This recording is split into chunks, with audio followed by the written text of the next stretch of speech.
Hello everyone, আসসালামু আলাইকুম। আজ আমি আপনাদের সাথে শেয়ার করব যে কাঁঠাল বিচি পরিষ্কার করার যে দুই ধরনের টিপস অ্যান্ড ট্রিক্স। অবশ্যই যে পুরো ভিডিওটি দেখবেন, তাহলে বুঝতে পারবেন খুব সহজেই যে আমরা ঝটপট কাঁঠাল বিচি যে পরিষ্কার করে নিতে পারবো। তো এই যে দেখতে পাচ্ছেন কাঁঠাল বিচিগুলো কিন্তু খুব সুন্দরভাবে যে পরিষ্কার হয়ে গেছে। তো কিভাবে আমি পরিষ্কার করলাম পুরো ভিডিওটি অবশ্যই দেখতে হবে।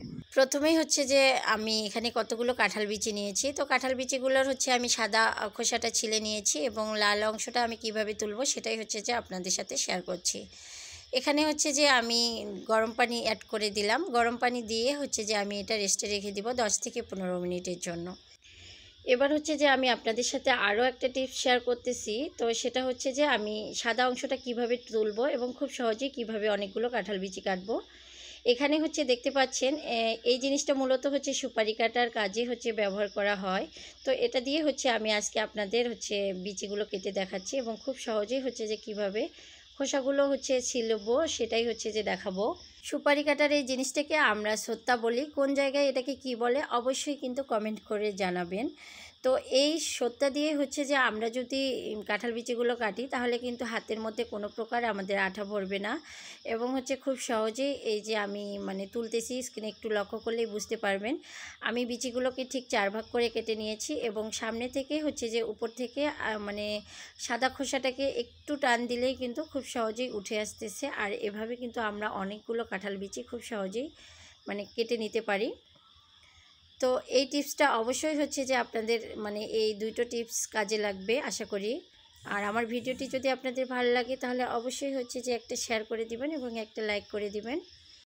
তো এভাবে যে আমি সবগুলো কাঁঠাল বিচি যে খোসাগুলো খুব ভালোভাবে পরিষ্কার করে নিচ্ছি। এভাবে ঝটপট অনেকগুলো কাঁঠাল বিচি একসঙ্গে কিন্তু কাটা যায় এবং খুব সহজেই খোসা ছিলে নেওয়া যায়।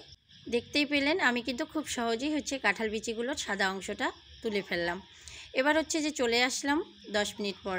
তো 10 মিনিট পর যে এই যে আমার কাঁঠাল বিচিগুলোর খোসা কিন্তু অনেকটা নরম হয়ে গেছে। এবার যে আমি যে কাজটি করব সেটা যে আমি একটা বয়ামের মধ্যে নিব এবং এই বয়ামের ভিতরে যে আমি কাঁঠাল বিচিগুলো ভেতরে ডুবিয়ে দিব। আপনারা যে কোনো যে বয়াম নিতে পারেন। তো আমি এই ধরনের যে বয়াম নিছি এবং এখানে যে আমি কাঁঠাল বিচিগুলো ভেতরে ডুবিয়ে দিব। এভাবে সবগুলো কাঁঠাল বিচি আমি ভেতরে দিয়ে খুব ভালোভাবে যে ঝাঁকিয়ে নিব। তো এভাবে যে আমি বেশ কিছুক্ষণ সময় ধরে যে ঝাঁকিয়ে নিব, তাহলে যে কাঁঠাল বিচিগুলো খুব ভালোভাবে যে পরিষ্কার হয়ে যাবে। আপনারা অবশ্যই এভাবে বাসায় ট্রাই করবেন। খুব সহজেই ঝটপট কিন্তু এভাবে আমরা অনেকগুলো কাঁঠাল বিচি পরিষ্কার করে নিতে পারি। তো এভাবে যে আমি কিছুক্ষণ খুব ভালোভাবে ঝাঁকিয়ে নিলেই এই যে দেখতে পাচ্ছেন আমার কিন্তু খোসাগুলো অনেকটা উঠে আসছে। এবার যে আমি একটা বোলের মধ্যে যে কাঁঠাল বিচিগুলো বের করে নিব। এই যে দেখতে পাচ্ছেন আমার কাঁঠাল বিচিগুলো খুব সহজেই কিন্তু যে লাল অংশটা উঠে আসছে। এবার যে আমি খুব ভালোভাবে পানি দিয়ে ধুয়ে নিব। হাত দিয়ে একটু যে খুব ভালোভাবে একটু শক্ত হাতে মথে নিব। নেওয়ার পর যে খুব ভালোভাবে পানিগুলো দিয়ে খুব ভালোভাবে ধুয়ে নিব। এভাবে কিন্তু আপনারা অবশ্যই বাসায় ট্রাই করতে পারেন। এটা একটা খুব সুন্দর একটা টিপস। এটা আমাদের সকলের কাজে লাগবে, যেহেতু যে কাঁঠালের সিজন আসলে আমরা বিভিন্ন তরকারিতে যে কাঁঠালের বিচি আমাদের সব তরকারির মধ্যেই যে থাকে। এটা যে একটা কমন ব্যাপার। তো অনেকেই যে এই লাল অংশটার জন্য খেতে চান না। তো তারা কিন্তু খুব সহজেই এভাবে লাল অংশটা পরিষ্কার করতে পারেন। তো আমার কিন্তু লাল অংশটা খুব ভালোভাবে মোটা অংশটা উঠে আসছে। এবার যে আমি আপনাদের একটু দেখাচ্ছি। এটা কিন্তু যে বিচির যে একটা লাল অংশ থাকে ভেতরের, সেটাই কিন্তু উপরের যে একটা মোটা লাল অংশ সেটা কিন্তু একদম উঠে গেছে। একটু ভালোভাবে লক্ষ্য করলেই বুঝতে পারবেন।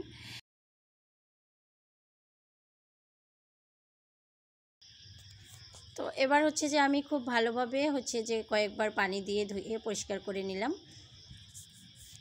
তো আমার বিচিগুলো কিন্তু একদম পরিষ্কার হয়ে গেছে, দেখতেই পাচ্ছেন। কিছু কিছু লেগে আছে, এটা যে খুব ভালোভাবে ধুয়ে নিলে চলে যাবে।